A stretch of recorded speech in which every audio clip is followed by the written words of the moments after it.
9 mars 2023, 9 mars 2025, c'est ici, au lieu du départ du drame, là où était parti le ferry Esther Miracle, que se sont réunis les représentants des 37 familles qui constituent aujourd'hui le collectif des victimes du naufrage. Lorsqu'on franchit le port, c'est une vague de souvenirs qui vient. Tu te rappelles où était X. Par exemple, moi je me rappelle que c'est là à Royal Coast que je suis allée payer le billet de papa et maman. Il y a d'autres personnes ils se disent mais c'est là où j'attendais que papa et maman, que X ou Y vient. Donc voilà pourquoi le port est le Dieu indiqué pour nous pour pouvoir faire ce recueillement-là.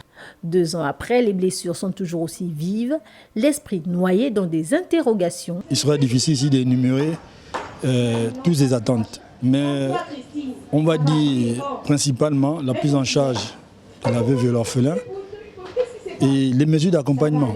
Parce qu'aujourd'hui, ceux qui sont partis pour certains, ce sont ceux qui étaient les pourvoyeurs. Ou encore chargés par les tentatives de reconstruction émotionnelle. À travers les témoignages que vous avez écoutés, vous comprendrez qu'il y a certaines qui se battent seules pour pouvoir s'en sortir. On aurait souhaité que l'État accompagne ces personnes parce qu'elles sont vulnérables aujourd'hui. Que vont-ils devenir ces enfants demain? Est-ce que vous voyez? Si certains ont pu survivre à ces tragédies, 30 personnes ont trouvé la mort ce jour-là. Jusqu'à présent, ces images-là restent gravées dans ma tête et donc très très dur à vivre. Donc je dois avouer que 2 ans après, la douleur est toujours là. Les parents des victimes qui se sentent oubliés réclament justice et une meilleure prise en compte de leur situation.